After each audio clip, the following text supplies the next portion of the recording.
Good afternoon and welcome everyone. My name is Gabrielle Cedor. I am the Chief Operations Officer here at ANCOR, the American Network for Community Options and Resources. We're delighted to have so many of you join us today for our fourth webinar on the TASH Anchor 2018 Employment Webinar Series, Employer Engagement. Today we're going to focus on what employers are looking for. How should an employer be approached? These are common questions of employer engagement. This two-part presentation will focus on Alaska's integrated approach to employer engagement, as well as the employer's perspective. There will be significant emphasis on creative approaches like internships and reverse career fairs. Before I introduce today's speakers, I wanted to point you to the chat box in the lower left-hand corner. This is your opportunity to ask any and all questions throughout our presentation today. I've also left a phone number and a code there in case you have any audio issues on today's call. We do have a phone number that you can call in and listen in on. A recording and the actual slides of today's presentation will be available to you. Let me tell you a little bit about ANCOR before we begin. For those of you who have been on the first few webinars, you'll know that we are a national nonprofit trade association based here in the Washington, D.C. area. We advocate for and support over 1,400 private providers of services and supports to over 1 million people with disabilities and their families. Our workforce is strong with well over 700,000 direct support professionals on staff. We have a number of membership benefits, but our primary focus is to be the voice of the services and supports that people with intellectual disabilities and their families rely on and need. I'm turning it over to my colleague, Donald Taylor, who will tell you a bit about TASH. Hello, my name is Donald Taylor, and I'm the person responsible for membership and chapters at TASH. TASH is a values and research-based advocacy association with a 40-year record of advocating for the rights of people with disabilities. We are located in Washington, D.C. with local chapters in 18 states. Originally founded in 1975 by university researchers, we quickly expanded to include family members, self-advocates, teachers, service providers, and others dedicated to the cause of guaranteeing that people with disabilities are able to participate in all aspects of life. In addition to this webinar series, we offer a scholarly quarterly, research and practice for persons with severe disabilities, a membership magazine, Connections, our chapter and issue-based committees, regional conferences, and our annual conference to be held this year in Portland, Oregon, November 28th through 30th. You can learn more about TASH, including about becoming a member and attending our annual conference at tash.org. And with that, I will turn it over to Kristen Vandegrift and Jill Houghton for the main presentation. And actually, my friends, before you do that, let me properly introduce Kristen and Jill. Kristen is the planner for the Alaska's Governor's Council on Disabilities and Special Education. She's the project lead for Alaska's Partnership and Employment Project, the Alaska Integrated Employment Initiative, and before the state of Alaska, Kristen spent 6 years working directly with people who experience disabilities. Kristen will be speaking first today, and then we'll be learning more from Jill Houghton, who's the president and CEO of Disability In. She oversees strategic direction of the organization, as well as provides guidance on global disability inclusion best practices to more than 100 partners. She represents Disability In when testifying before congressional committees, working with various government agencies, and numerous other functions. Kristen and Jill, we are so delighted for you to join us today. Thank you and welcome. Thank you, Gabrielle, and thank you for that welcome. I'm very excited to be here today. And for our audience, yes, Alaska really is as beautiful as those slides might imply, although perhaps not today. We're cloudy and rainy, but many days just that pretty. So I wanted to start out my portion of the presentation today telling you a little bit about my story and my brother's story to kind of frame this. So my parents and I really made sure that, my brother received a diagnosis of Prader-Willi syndrome right at birth, and we made sure from the get-go we were getting him out in the community. He was being as integrated, included as possible. This brought to me something that I probably didn't realize how profound it was until later on as I got to the Governor's Council on Disabilities and Special Education and started working in systems change efforts. But, we would go into the community a lot. We'd obviously do our customary introductions. People say, okay, what's your name? And then interestingly enough, what's the second thing they always ask, right? And what do you do? The difference was they asked it of me and they never asked it of him. And I noticed this. It was kind of profound to me. And, I would always bring it up, and he's doing this. But there's not that expectation, and I realized that. And coming to do systems change work, it's been really empowering. But I thought to myself, okay, employers are a big facet of the community, right? If those community expectations are not high, that's going to really impact things, and we see that with our employment rate. But I wanted to kind of start this off. We've got hiring barriers up there, and I'm curious to get a take from you guys before we dig into a little bit of the research that we've done here in Alaska to just start seeing maybe some commonalities if we can have folks using their chat box and think about what have been your greatest barriers when you think about employers and sort of the concerns they might have regarding hiring individuals with disabilities. So I'll give folks a couple seconds to start putting some of that information in the chat box, and then we can kind of compare as I get to my next slide. So about 3 years ago, our council undertook an employer social norms survey. And what we really wanted to know from a lot of our top hiring professionals, were, again, what are some of those big concerns, those barriers that you feel like are there? And it was interesting kind of what we got, some things that you guys probably have seen as well. Yep, I'm starting to see in the chat box some very similar things here on the list. It's just always kind of fun to get to see that. So obviously topping the list, concern regarding additional supervision, then concern regarding loss of productivity, concern that the individual does not possess the necessary skills and training for the job. There's concern regarding how to handle the situation if the employee doesn't work out. Concern over individual safety. This is a big one we hear up here, especially as we try to look into getting people jobs in like the oil and gas or mining industry, right? Safety is a big one that pops up. Unfamiliarity with reasonable accommodations. I think this one's actually pretty huge. And I'll tell you a little bit later in the presentation some things we're doing to make sure that information is readily available to employers. Concern about the attitudes of other employees and coworkers towards people with disabilities. Concerned regarding increased cost. Unsure where to post jobs to best recruit individuals with disabilities. And as you can see, only 8.5% actually thought no barriers encountered. So it's pretty prevalent that somebody at least thinks there's one barrier there. And it's neat looking in the chat box. You're seeing a lot of the same facets there. But always fun to get to compare that. So that survey also went into a little bit more detail. We wanted to see the barriers, but we also wanted to get a gauge for how comfortable the HR professionals that were present, and we actually had a very good captive audience for the survey. We had our State Society of Human Resource Management conference. The keynote address, we delivered the survey at that particular time. So all the top HR professionals in our state. And we asked them, okay, how comfortable do you think employers are regarding hiring someone with a disability? And we came into this thinking, okay, we're probably going to get a lot of people in the neutral category. And interestingly enough, 66% uncomfortable or very uncomfortable.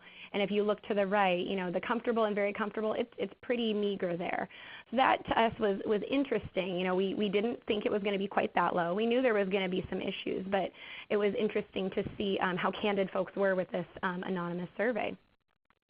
So as we delve a little bit deeper, we wanted to know out of those folks that are saying they're very uncomfortable or uncomfortable, have you ever actually hired somebody with a disability? And as you can see there, the vast majority have or are unsure. They probably did. So then we wanted to delve a little bit deeper and see, out of those folks that did hire somebody with a disability, how did that work out for them? And I'll show you later where we have a link if you're interested in seeing the open-ended responses and digging into it deeper. But just very basically, out of those majority that did hire somebody with a disability, as you can see, it worked out very well or neutral. There's really very little in the poorly and nobody saying that it was a very poor outcome. So we thought that's kind of interesting there. we wanted to know a little bit about their expectations and see kind of if we were turning the curve on that. So as you can see, we were happy in the fact that we really didn't have anybody believing that no individuals with disabilities should be employed. So that was positive. Although if you notice, we do still have a small percentage believing that very few individuals with disabilities can be employed. So there's some interesting facets with expectations there. A lot of people rested right in that some individuals or most. We still are only at 15% when we think about all individuals can be employed regardless of disability. So I think the truest meaning of employment first, that all individuals can work if just given the chance and looking at their skills and abilities. So that takes us to something that I really wanted to point out for folks, because in Alaska we've not just kind of targeted employer engagement, but we really have looked at how can we specifically engage federal contractors. So for Alaska, we have a very high percentage of federal contractors in our state, and as Section 503 rules changed as far as the Rehabilitation Act, federal contractors knew they were needing to meet a 7% utilization goal. As far as hiring individuals with disabilities, we wanted to make sure that we're helping them realize that fact and also figure out how can they meet that goal. How can we as the state of Alaska with our different resources really be there to help support them in that. So we wanted to make sure that in the survey we also kind of looked at from those HR professionals, where did they break out? If they were a federal contractor, did they think that they had met their utilization goal of 7%? And it was interesting to see that 91% answered no or unsure. So it's a huge opportunity. Means there's a huge need for change there. And we always wanted to remind folks, federal contractors, that includes banks, hospitals, many other businesses receiving federal money, which is more than you would think. So a great opportunity as you're getting out there and engaging employers to really especially target federal contractors and think about the fact that they have that utilization goal. So they're at an increased value to really be talking with you about hiring people with disabilities. So what we concluded as far as the survey, kind of the long and the short of it, because there's a lot more information, but for the purposes of today, that essentially employers have a hard time really generalizing their good experience in hiring one individual in a particular position in their company to really a different person with a disability in a wholly different position. And so a lot of the open-ended responses really gave us the indication that employers are saying, we're open, but we really want to be shown that the person can do the job. Harkening back to all of those concerns and barriers related in our beginning slide, that there's that kind of show me. So I put a little for our Missouri folks, the show me state. That's kind of the underlying theme that we found. And on this particular slide, in case you're interested in looking a little bit more into our analysis report, and it has a copy of the survey instrument in case you're ever interested in delivering something similar in your state. You can access there from our website. But we kind of took it one step further and added some additional recommendations that I wanted to make sure that folks have a chance to kind of see about today, and we'll delve into some of them a little bit more. The interagency collaborations, seeking to make employers aware of resources, supports, and reasonable accommodations. I'll talk a little bit about how Alaska's done this and what we're working to do as far as scaling it up a little bit bigger. Develop employer-specific trainings on best practices associated with recruiting, interviewing, hiring, retaining employees with disabilities. Those two kind of go together, and we'll talk about those. Educational programming, public service media, different things that really emphasize the skills and the reasonable accommodations that are available. Sharing success stories, I think, are huge from employers, so that employer gets that kind of peer-to-peer, seeing that this has worked out well for them. And really showing individuals with disabilities in many different occupations, presenting a variety of different skills and different types of disabilities. I think something that we often see is employers that might have, or anyone really, an idea that, okay, disability means this one particular facet, and not really realizing maybe the depth that's out there, and that everybody has different skills and abilities. I always explain to employers, I might have gotten really great grades all through college, and I do this particular aspect of work awesome, but if you were to send me up to the North Slope in Alaska and put me in oil and gas and all of that, I don't like the cold, I don't like being isolated, I'm going to do terrible, right? So it's all about that ecological fit. And so I think helping with some of those stories so that people can see everybody has their different fit, and helping folks visualize that. So that's something that we've recommended and tried to work on ourselves. Increased employer utilization of job shadowing, mentor opportunities, internships, anything where individuals with disabilities are really part of that company business practice, and that company is able to see folks with disabilities as workers. I think it's huge. We see that with our project search sites being such a perfect example of the business realizing the great value and skills that people with disabilities can bring to a workforce. Also looking at launching a pilot project with employers to test the reliability and validity of electronic portfolios, innovative technology in the hiring process. So we'll talk a little bit more about some different things that we've been recommending. But just it's amazing how much technology can do. And in Alaska, we're really looking at not just how technology can enhance things for the home and things for access to the community, but how they can really enhance employment as well. I think it's a huge kind of new frontier. And lastly, continue targeted outreach and educational opportunities specifically geared at federal contractors to help them really be able to realize their full 7% utilization goal. So that takes us to one of the first innovations that Alaska has been working on over the past couple of years. It's called the Business Employment Services Team, or BEST. And essentially this came out of realizing that many of our departments and divisions, they all had a charge to go work with employers, but they were all kind of doing different things, whether it was job fairs or trainings.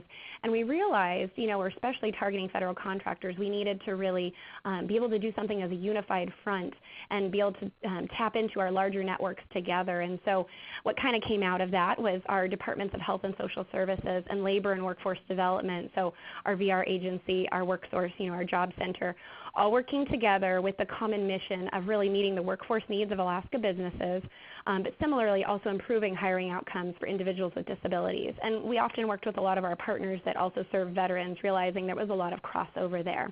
So that was really helpful. And when we worked with federal contractors, it was perfect because federal contractors also have with VEVRA their goals as far as veterans as well.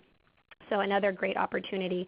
And as I kind of talk about this, even though our experience is state agencies, making this kind of collaborative as far as employer engagement, this same model is very applicable even if it were service providers wanting to get together and just be able to provide these resources. And I'll tell you a little bit more about what we provided, but it's really applicable to any group that's wanting to just go outreach with a united front.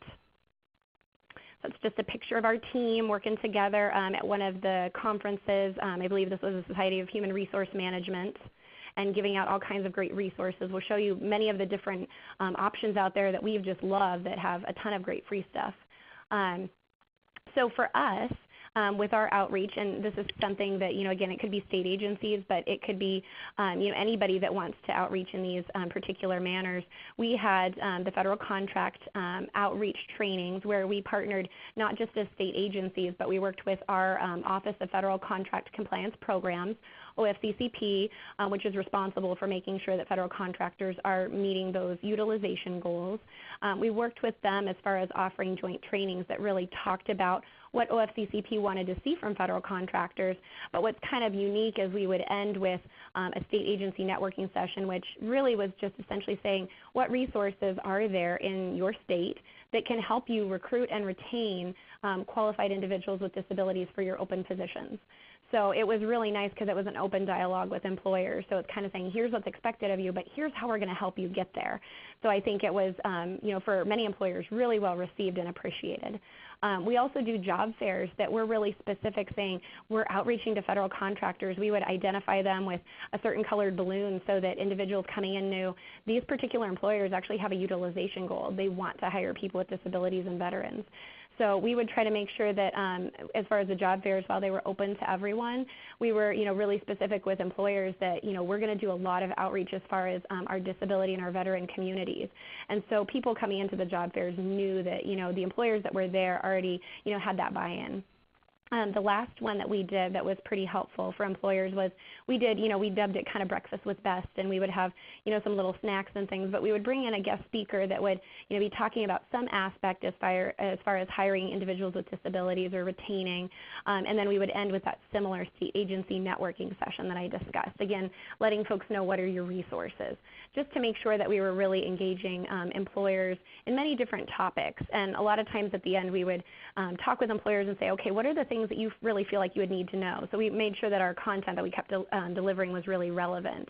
And then as far as our job fair, I just highlight we've been able to get sometimes over 85 employers and over 1,000 job seekers coming through.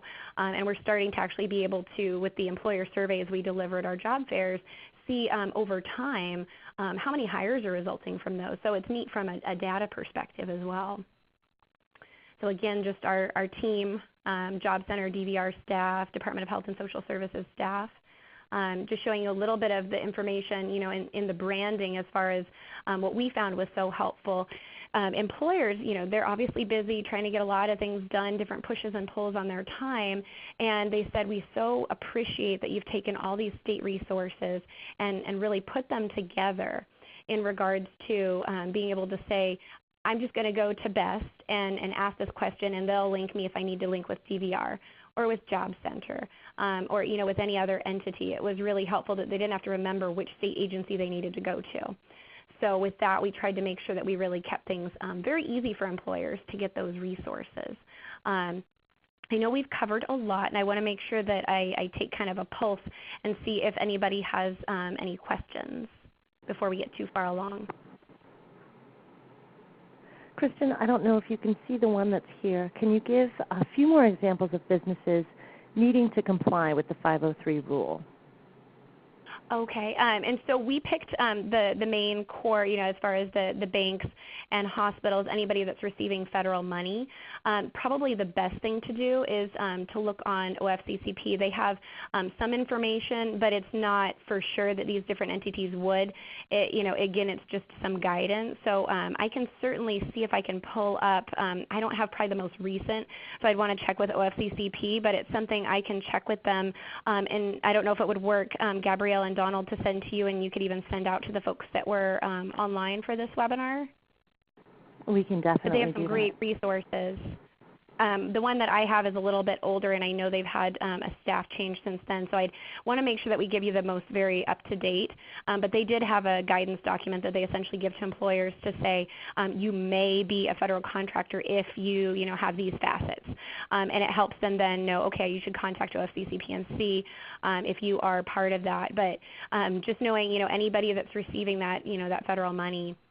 So at least in Alaska, it's much more than you would think. I feel like sometimes you could just kind of throw a rock and, okay, you're probably going to hit a federal contractor up here. And I know every state's going to vary, but it's an interesting thing to even maybe contact your local OFCCP office and ask them, how many federal contractors are there in your state, in your region, just to get an idea for, is this, a good technique for you to use or a good strategy, thinking about really targeting federal contractors. For us, it made business sense because we know we have such a high percentage. But probably good to just check that out for your local region to see if it's applicable to you as well.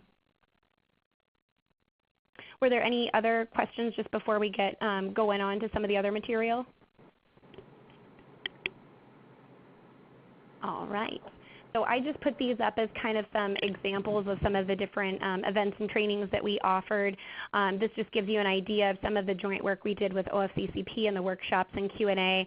And I can't speak for what every OFCCP office would do, but for Alaska, we actually work with the Seattle office because they're the ones that oversee our whole region.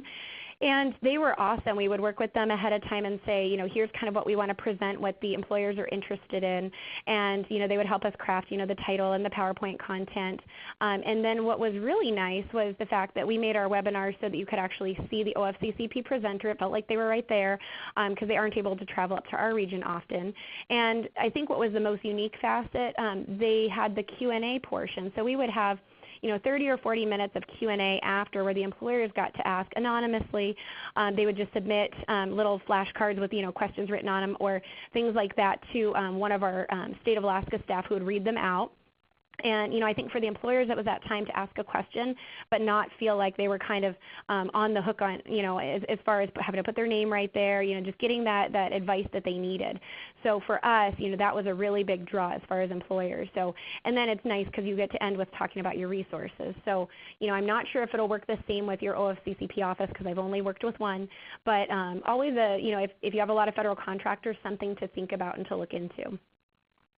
So we also had, as I mentioned, the Breakfast with Best event. So these are just a couple of different examples, of some of the speakers we brought in and sort of how we kind of laid out that schedule and flow of events. And we did some things just because of being state staff.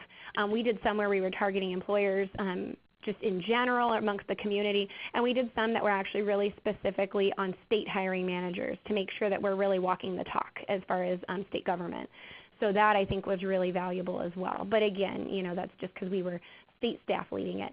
The job fairs, I included these just to give you guys a little idea of some of the work we did here, our job seeker and our employer flyer.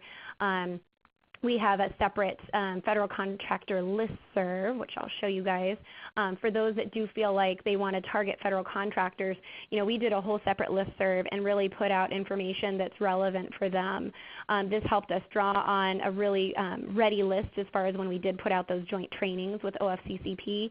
But it was just another great thing to get information right to those federal contractors who might be outside of some of the normal folks that we would get in the Society of Human Resource Management or other places we would be outreaching to with employers. So something to consider if that's a target for your employer engagement. The resources, in the beginning I mentioned how we looked around for a lot of good employer-free resources because we are state government. We don't have a ton of money. We're in a budget deficit here in Alaska. So we kind of got creative and we looked around, and the Office of Disability Employment Policy, ODEP, has phenomenal resources. We always use it to promote the National Disability Employment Awareness Month in October for employers. But there's so many things. They're inclusive workforce documents, really, really good. They have a whole employer page, which I included the links here for you in case you're interested. Every month, we go and get, every October, every Disability Employment Awareness Month, we go ahead and get a lot of the different posters and try to ask employers to put those up in their workforce. We put them up all across, our different state agencies just to bring awareness. And that's been a really powerful tool. Everybody seems to like to get a poster and putting those up. The ones that were really especially popular, I wanted to highlight the What Can You Do campaign, the campaign for disability employment. I think this one has been really positively received by employers. They have a whole series of posters. The one I put up here, you guys, if you're Breaking Bad fans, may recognize this gentleman. But they're really powerful. They talk about all different types of disability, but it just being one part of who the person is. And I think that's a really good conversation starter with employers. And just putting those things up and starting to get the conversation going. They have some great videos that are offered that you can get free. And what I love is they also have some different language translations. So depending on your outreach and whatnot, they do have Spanish. I don't know if they have any others. But for us, it's been wonderful to be able to get some of those resources and get them out to employers. And what we'll typically do is have a resource table, whether it's a Breakfast at Best event, one of the joint trainings with OFCCP, or our job fairs where we have an employer break room and resource room. Just putting all those different things out there and letting them self-select, it's been really positive. And a lot of times you just kind of see the employer face going, wow, I didn't realize all of this was out there. And then your state-specific resources. So that's been pretty positive for us. In regards to the job accommodations, I know we talked in the beginning about accommodations and understanding the reasonable accommodation process as being, that's a concern for employers and a pretty decent one from what you can see on the percentage. So for us, we try to make sure that we get out job accommodation network resources. For us, we also get out information on our Northwest ADA Center. You guys obviously have all different regions, but getting those resources out. And I think when approaching employers, really being very targeted and helping them realize that, most accommodations are really low or no cost, under $500. And, a lot of things people look at are actually universal design. They improve things for, the whole workforce, and really looking at it that way, and it sort of starts debunking some of those myths. This is going to be really expensive. I'm scared. It's unknown territory. Jan has great staff that can walk employers through that process. And so I included here their little section that's specifically for employers, their workplace accommodation toolkit for employers. So I included all of those easy so you can just link to them.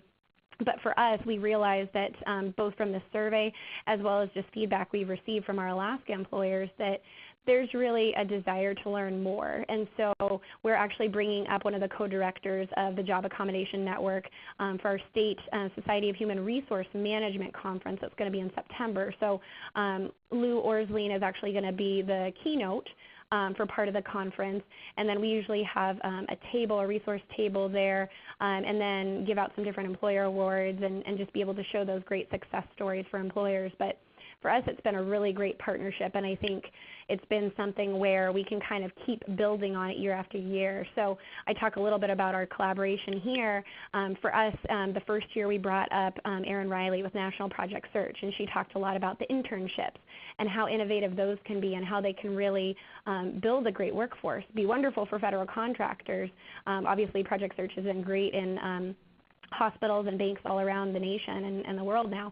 But internships, that's a great thing. So we focused on that and a lot about how just with some different little accommodations or adjustments, somebody who, a lot of people would say, oh, I didn't realize this individual could work in that capacity, are now working, at a hospital, doing all these great things, getting benefits, from that, and it just awe-inspiring stories. So that was our first one that we did with the SHRM, and then we did one that was actually one of our division directors who had a very personal story as far as disability, but then also talked about hiring people with disabilities in the state workforce from our DVR provisional hire program, and really was able to connect with hiring managers on that peer-to-peer basis, and I think that was really powerful. So now we're building on that and doing the Job Accommodation Network information, realizing that accommodations, they are a big concern. They can give people kind of that fear there.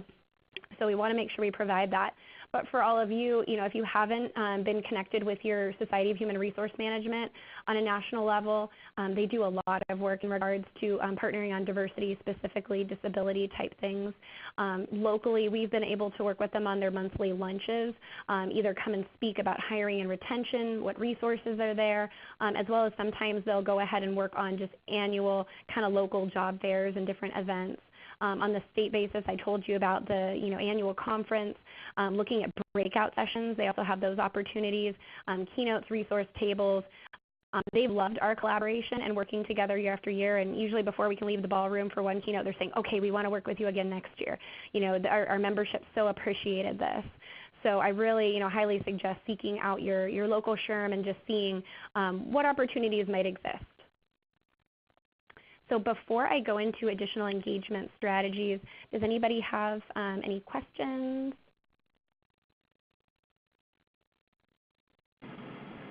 No additional questions that I can see right now, Kristen. Okay. All right. Just wanted to make sure. Some of the different strategies that we've used, reverse job fairs. Actually, we've been working with our independent living centers as well as with our project search sites to look at reverse job fairs. So essentially the thought is, the individual with the disability is at the table. They might have, a big poster board with different pictures of them doing different tasks and skills, or maybe a computer with a PowerPoint kind of running in a loop, a video that they can show, things like that. And there's the fun role reversal where the employers actually go from table to table to meet the different individuals. And for us, this has just been awesome because for some of the individuals that may not have, say, interviewed really well in the typical, okay, we're going to sit down in a chair, they're going to ask these questions, it allowed them to kind of take that role and say, okay, I've got all these different things to prompt so I can talk about the skills. There's those visuals. It made it a lot more accessible as far as for our interns with Project Search, and then also for a lot of our different individuals with disabilities getting to work with our independent living center on that. So that's been definitely a really fun facet of our work. The other thing that I kind of hearkened to earlier was looking to technology, especially in supporting the interview process. So some of our Project Search sites have used e-portfolios, so it could be narrative files, images, multimedia, just hyperlinks, all these different things that kind of come together and show the individual's job skills and those things that they can do, that show me part, right? So that's been one facet that we've been starting to see used more and more. In our kind of work with Project Search, we've been learning more about how technology has been used within sites all across the nation. And what we've found is that iMovie, which you're already going to have on your iPhone already, using that to create video resumes for job interviews. So again, being able to show, here's some things I did on an internship. I was stocking these shelves, I was checking these expirations, right? I was doing all this different stuff. and just being able to give that employer sort of a glimpse into, even if the sit-down interview the person wasn't, willing to expand so much, or whatever the case might be, they don't interview as, somebody might want them to interview. They're able to still see, okay, they could do this job, and not everybody interviews well. And I think that goes for people with and without disabilities. So this has been something that folks have been really excited about using. And similarly, StoryKit is another app, essentially creating a story using pictures and recorded voice. So if folks have a lot of anxiety about the interview, these things can just help prompt and sort of make it a little bit easier. So a lot of our sites and then other entities we work with are looking more and more for how technology can support that and just give that better interview. So with that, we also mentioned in the recommendations being able to share employer success stories. And I think this is really helpful. We've tried to do it with our SHRM keynotes, but we've also tried to do it with our Alaska Transition Handbook that just came out last year. And while we have success stories about individuals with disabilities and many other stories, we wanted to make sure we also highlighted a business success story. And I think finding those ones where the employers can see sort of that value added, and it's not just even that you get a great worker and all these different facets, but the one that I highlight here, it's Matsu Regional Medical Center, one of our Project Search sites, really highlighting actually the jump up in their employee satisfaction. And some of those really unique things that if you can capture that and share that with employers, it goes a long way, and especially having other employers be able to speak about that. So we've tried to find unique ways where we're getting that out, and for us, our handbook, I think it's been downloaded several thousands of times. We've gotten out thousands more in print, and so that's just making its way amongst the community and hopefully helping to grow a little bit more understanding about some of the extra positive aspects of hiring people with disabilities. So with that, that's a lot of the information that we've been doing here in Alaska, and I'm very open. My contact information is here. If you're really interested in learning more about one of the facets, feel free to shoot me an email, and I can always send you, a PowerPoint or more information about what we've done. I have the link to the handbook if you ever want to get to that. But we're always happy to share what work we've been doing and work one-on-one with folks if they really have an interest. But with that, I don't know if Gabrielle, if you prefer to see if there's any questions now or if you want to see at the end. Let's do both. Let's see. So we already have questions around copies of the PowerPoint, and that's one I can answer. Yes, absolutely. Everyone who registered for today's event will receive a recording of today's presentation as well as copies of the PowerPoint. We can pause now for questions. We'll also have some time at the end of today's presentation where both of our speakers can respond to questions. So if there aren't any coming in now, I will turn it over to Jill Houghton, President and CEO of Disability In. On to you, Jill. Thank you, Gabrielle. And wasn't Kristen awesome? Talked about a lot of really good information. So welcome. Good afternoon. Let me start off by asking folks in the chat box, how many of you have been engaged in what we used to call the Business Leadership Network movement? Are any of you part of an affiliate? Have you been to the U.S. Business Leadership Network conference? You could just write yes. Just seeing if I see any. So I see a yes out there. I only see one. So I'm asking this because I want to start by telling you a little bit about our organization. And I start by referencing our old name, which used to be USBLN. And we lost people at hello. They were like, you're the what? You're who? And just to give you a little history, when the Americans with Disabilities Act was passed back in 1990, the Congressman Coelho, who actually introduced the legislation, realized that the one thing that the ADA could not do was legislate attitudes. So while it was civil rights for people with disabilities, we really couldn't change attitudes with that piece of legislation. And in his wisdom, he knew that one of the things that we would have the greatest challenges with would be employment. So he thought about it and said, who has the power to change the employment equation? And the answer is business. Business has the power to change the employment equation. And that was really the birth of this movement that was formerly called the USBLN, and we have affiliates. So fast forward to this last July, we have identified and rolled out a new identity. And so we are Disability In, and we are a worldwide nonprofit that is here and focused on empowering business to achieve disability inclusion and equality. And then within our family, we have 50 affiliates across the U.S. at this point in almost 30 states. So, for example, I see somebody on here that's connected with the Hawaii, what we now call our Disability in Hawaii affiliate. And so I call our affiliates out because I know that many of you that are on today's webinar are in the world of employment and you're dispersed across the nation. And so while our past speaker was talking about getting engaged with SHRM, I would strongly encourage you to find your Disability In affiliate in your community.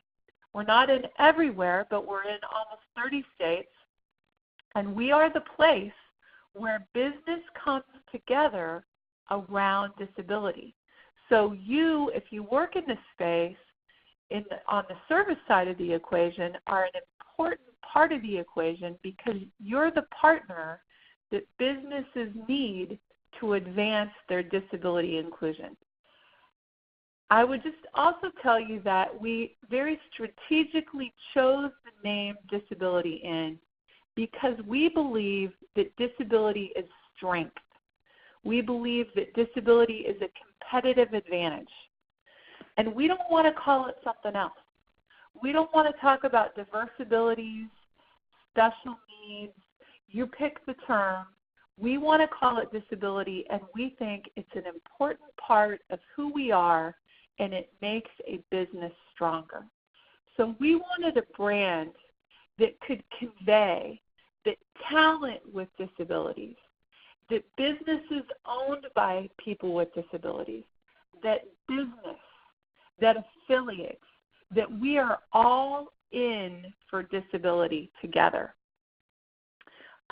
So if we move forward, what I want to talk to you today about is the Disability Equality Index.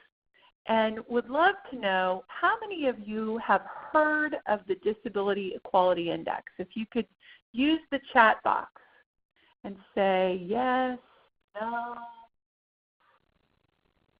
kind of let us know. I see a lot of no's, I see a yes, I see a no. I see more no's than I see yeses. I would encourage you to look online at disabilityequalityindex.org. So I'm going to draw your attention to that website. And the reason why I'm doing that is twofold. You're going to actually see the actual index that I'm talking about, as well as you're going to see the companies that did well on the index, and you're going to see the advisory committee that created the index. So the Disability Equality Index was created in partnership between Disability In and AAPD, or the American Association of People with Disabilities. And the reason why we formed a partnership with AAPD is because they're cross-disability and they're grassroots. And we are business. So together we came together and we formed a collaborative partnership to create a tool that would help big business, the Fortune 1000 companies and the American law firms, the top 200, because that's who we are. We're big business. We're not little business.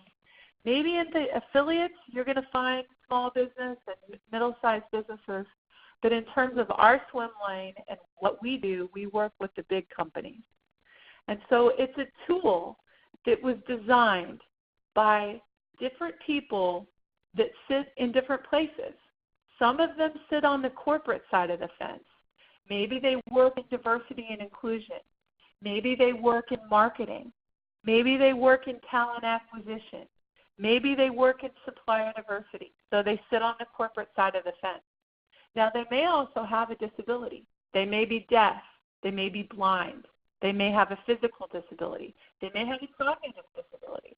They may have a learning disability. The list goes on.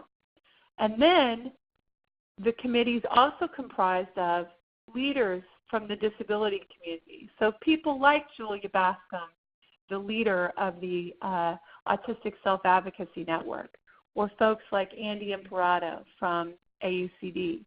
So we brought together a real cross-section of leaders from business and the disability community to create a tool. It's an annual benchmarking tool, and it's there to help a business dig into their policies and practices and try to use it to really authentically do better. So what does it look at? If you actually download the survey, it's a very sizable survey. And what you need to know is that this is not a pay-to-play. It's not a check-the-box. This really is an investment of time and resources. So the companies that are participating, it takes them on average about 40 hours to fill this thing out. They have to answer every question, yes, no, I don't know. And if they answer yes, they have to substantiate their answer.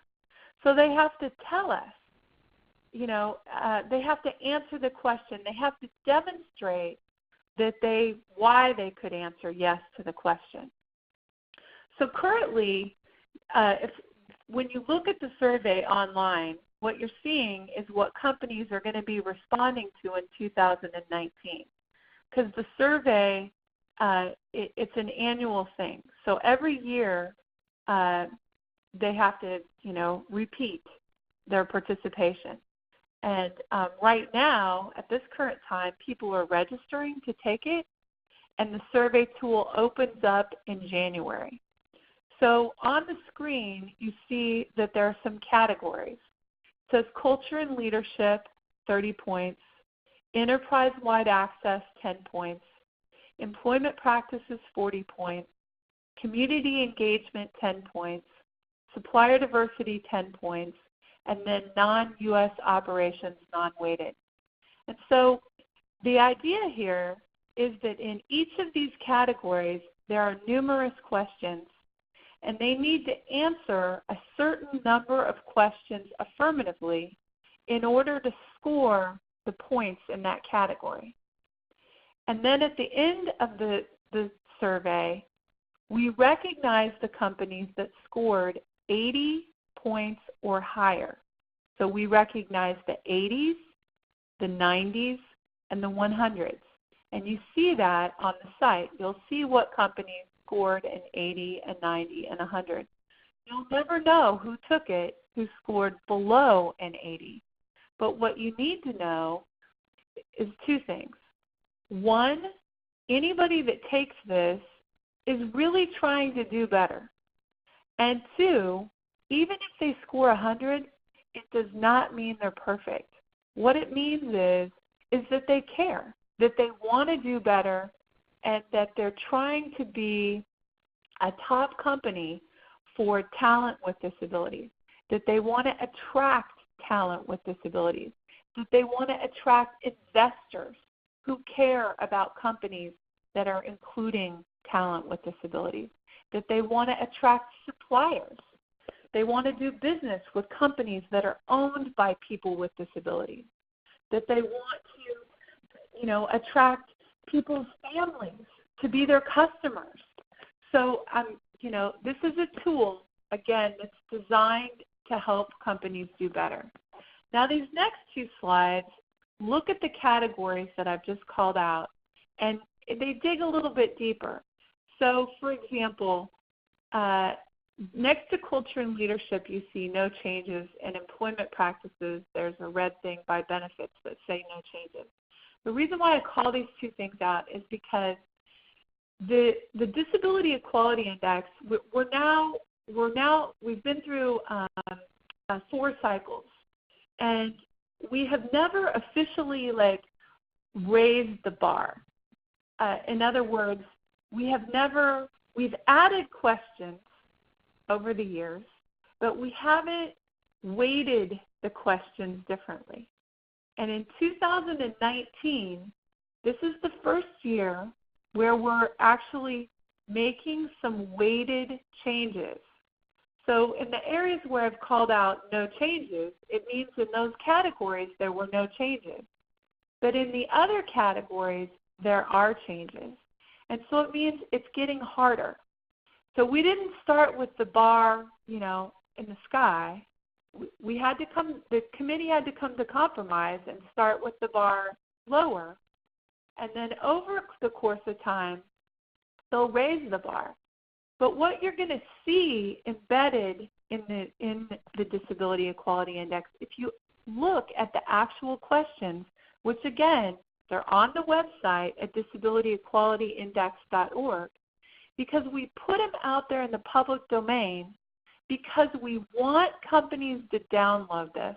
And even if they don't participate, we want them to use the tool. Use the tool to try to figure out how to do better. So for example, in the employment area, it asks them about things like subminimum, or it asks them about supported employment. And so for many companies, this is getting something on their radar that they don't know anything about, I have to tell you. And the intention behind this tool is to not only build awareness, but then get them to take action. Or for example, in the engagement category, there's questions in there that are asking them if in their procurement, where they buy things, where they subcontract out to other companies, do they know if their subcontractors and their contractors have 14C certificates? Are they paying above minimum wage? This is causing big corporations to learn about important issues that matter to the disability community at large. Learn about things that they don't know anything about. It's also causing them to change their action. I'm going to just show you the next slide. So for example, I'll give you some, in 2018, some of the areas where we said, you really have room to improve. So for example, in employment practices, I would draw your attention to the fact that only 44%, there were 145 companies that took the survey in 2018, and only 44% of the companies that participated make their job interview candidates aware of how to request an accommodation for an interview. And we think that that's a huge opportunity for these businesses to do better. We want to see that answer be 100% of the companies that participate are making candidates aware of how to request an accommodation. So this is a tool where we can call those things out, and then these big corporations can take this data back internally and say, hey, we didn't answer yes to this. We had to answer no. We need to change this. This is an easy fix. Because let me tell you, business is competitive, and they respond to what their peers are doing. So if somebody's doing something that's good for business, their competitor wants to know what it is, and they want to do it better. Or things like, this is probably another interesting topic, given the audience that's participating today. We know that only 15% of the companies that utilize personality profile screening tests allow applicants with a disability to opt out, and only 8% of them provide an alternative to the personality test. Now, we know that this is an issue, right? We know that this is a barrier that is keeping talent with disabilities out of these big corporations. And so we're drawing attention by asking this question and then by turning around and sharing this data to say, this is a practice that is prohibiting you from gaining the talent that you want and need. You cannot afford to not fix this. So again, it's a tool that's intended to help them do better. I'll call out one more thing and then I'll move on. We know that being an entrepreneur is another form of employment, and that these corporations do business with a whole bunch of companies. And then they do business with companies that do business with companies that do business with companies. And all of these companies work to include women, minorities, LGBTQ-owned businesses, right? So the question is, are they including businesses owned by people with disabilities and by veterans and service-disabled veterans? So there's a whole category. And for the first time this year, it's weighted. And so it's, what we learned in 2018 is that, only 30% of the companies that answered affirmatively to the supplier diversity question have a company-wide disability-focused goal in their supplier diversity. And only 21% of the 30 briefed their CEO on it. We think that needs to change.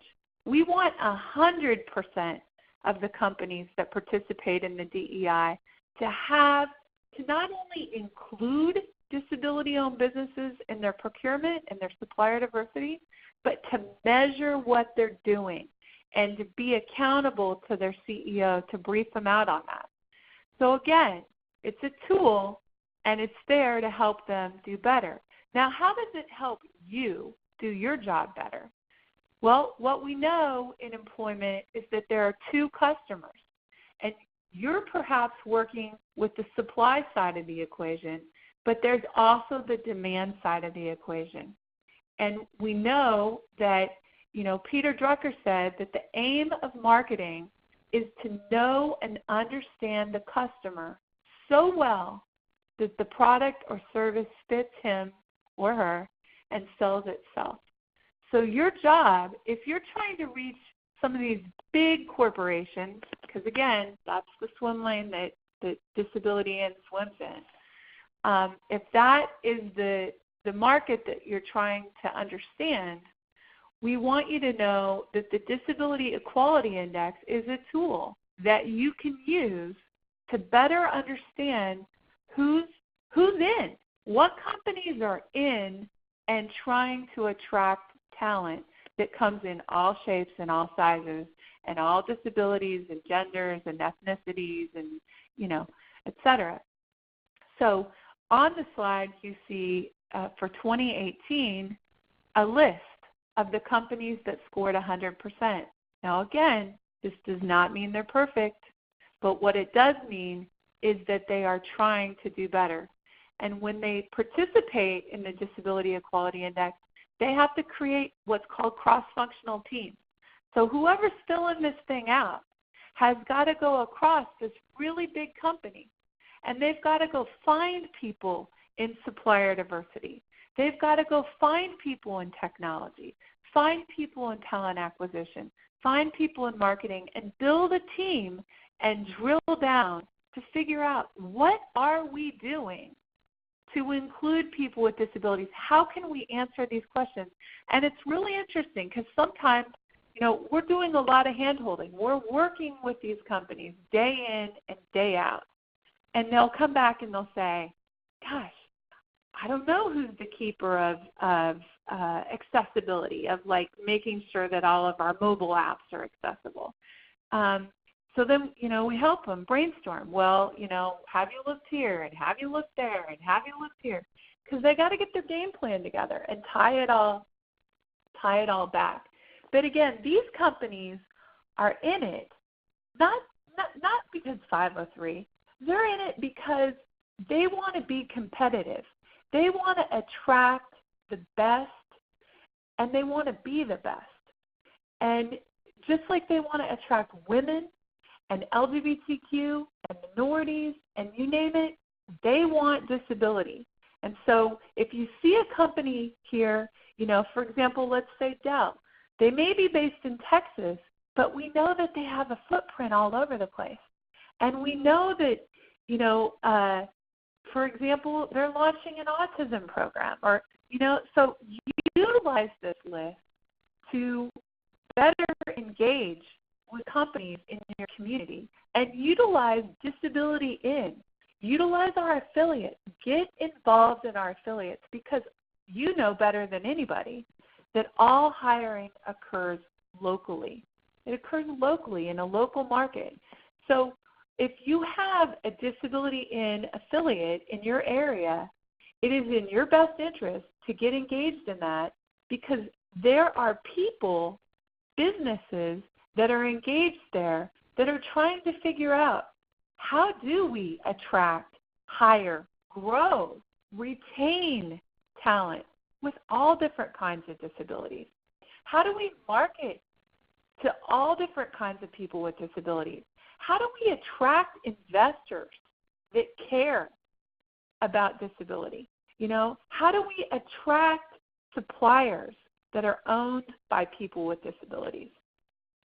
So I would encourage you to utilize disability in and utilize our affiliates. I've put my contact information on the slide, and I'm going to pause for questions.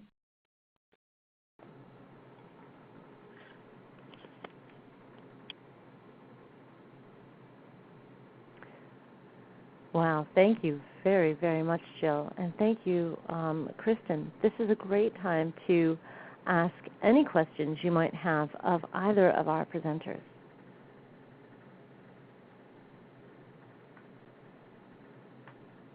Again, if you're not quite sure where to do that, there's a chat box in the lower left of your screen. And you'll also want to note that Kristen just added some links and some hyperlinks to the chat box. And Donald and I will be sure to get those out to folks who registered today as well. Here's a question. Is a cold call to some of these large corporations about employment for disabilities most often welcomed? So this is Jill, and I would say that you want to make sure that you go in armed with information. So for example, if you're doing a cold call to, let's say Nordstrom, you don't want to go in there talking about, or selling that the person that you represent loves toasters, right? Because Nordstrom doesn't sell toasters. So, you want to be very thoughtful in your approach. I wouldn't rule out cold calls because, listen, I was a job developer back in the day, and you got to make a lot of calls before you get a warm one. But it certainly would behoove you to try to find creative ways to network to make the call warm, or to get the door open for you. It's going to be better. So finding ways, whether it's through your local disability in affiliate, getting engaged, go to their events. If you don't have a disability in affiliate in your area, perhaps it's going and getting engaged with your local chamber. And when you go to the chamber, it's probably not going and collecting 25 business cards, right? It's going and becoming a volunteer, getting engaged, being seen as a giver, not a taker. Get on a committee. Help plan an event. Meet the people that are helping to plan the event. Have them learn about what you do. You learn about what they do. And then it doesn't have to be a cold call, because then maybe you identify, hey, I saw 3M participates in the Disability Equality Index, and you realize that somebody that you're on the committee with knows somebody at 3M, and you say, can you help me? What's the worst thing that they can say is no. You can reach out to Disability In, see if there's a way that we can help you. But, become industrious, get engaged. Same thing with your SHRM. Same thing with your, through the federal contractor community, they have things called ILGs, Industry Liaison Groups. So you're going to meet a pocket of those corporations, predominantly their compliance people. But, there are different organizations that you can get engaged with in your community, whether you live in a big city or you live in a little town, so that you can start warming up your calls so that they don't have to be cold.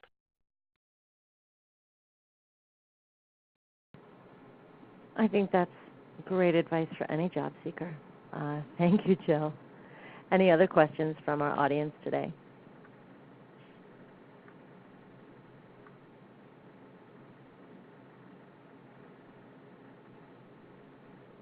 Kristen, in listening to Jill's presentation, was there anything that you'd like to add? And likewise, Jill, when Kristen's finished, is there anything you wanted to add to Kristen's presentation? This is Kristen, and I would just mention I looked back on the OFCCP website, and the ones I gave you guys in the chat box, and thank you, Gabrielle, for mentioning that. There's to find essentially your local region's office, and I think contacting them probably to get a good idea of their definition and list of federal contractors, because it's going to vary. So definitely talking to your office. But I made sure that I put the fact sheet that just goes a little bit more into detail as far as Section 503 in that rule. But I really would just highlight for folks, go on OFCCP's website and take a look. They have some resources specific for federal contractors in regards to Section 503, some things that you can help them become aware of if they're not already. So some great resources there to definitely take a look at.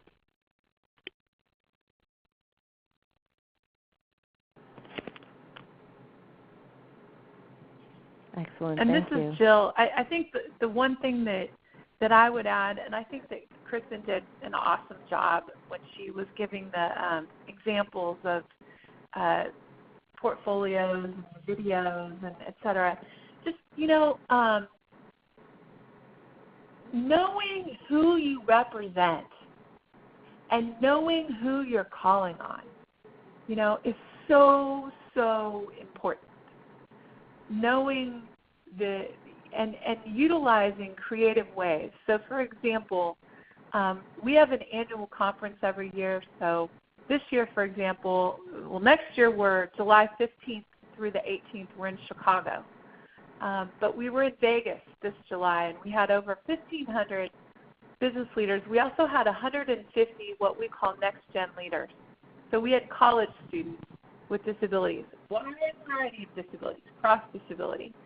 And just to paint a picture in your repertoire here, when Kristen was talking about videos, some of the next-gen leaders did videos of themselves.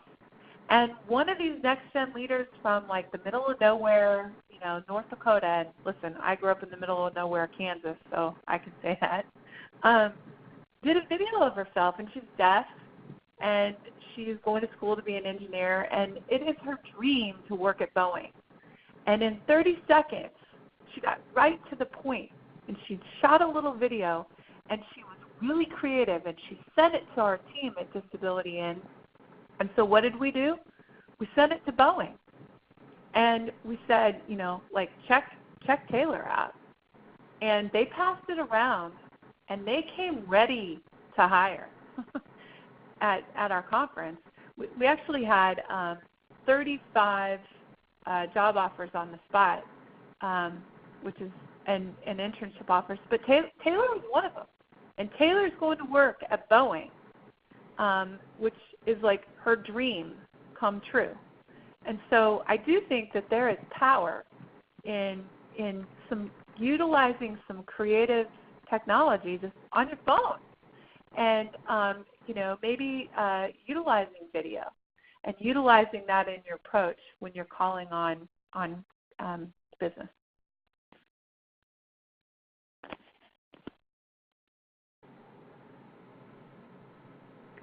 Wonderful. I'm going to do one last call for questions from the audience.